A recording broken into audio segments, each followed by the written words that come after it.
The international medical team that was in Myanmar during Chinese New Year has completed its mission, yet remaining volunteers are continuing the good work.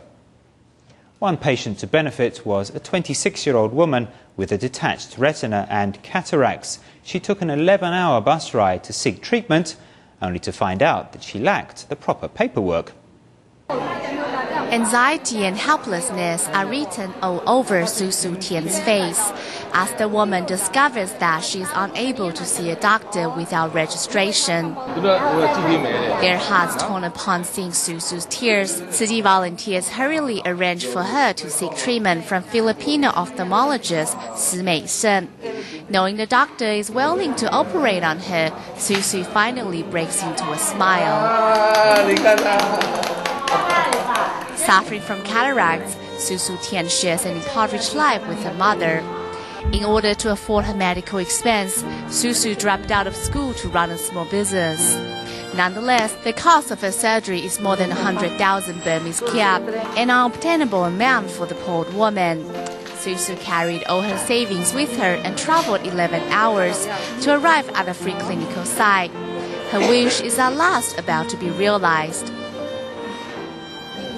Although still wearing goggles the day after her operation, Su Tian's eyesight has already been restored. She took off her goggles this morning and asked me to look at her eyes. She told me the white stuff is gone. I said they're beautiful. Her eyes have completely brightened up. In fact, it is not just her eyes. Su Tian herself has livened up, becoming more optimistic and confident.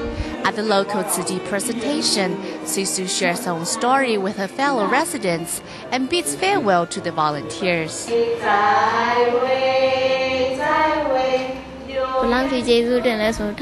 I'm very grateful to Tzu Chi volunteers, so grateful that I want to kneel down to worship them. The volunteers didn't treat me like an outsider, but like a family member. They took great care of me. When a volunteer told Su Tian that it is Master Tian who established the foundation and made the free clinic possible, Su immediately asked for a master's portrait. She said she will make an obeisance to her every day. Seeing Master Yan's face makes me feel very peaceful. It gives me a sense of serenity. Apart from that, Su Tian also brought a bamboo coin back home. She vows to learn from the Tzu Chi volunteers to save money for the needy to keep their goodwill alive. The medical team has also reminded local volunteers to look after Su's detached retina and assist her on the road to recovery.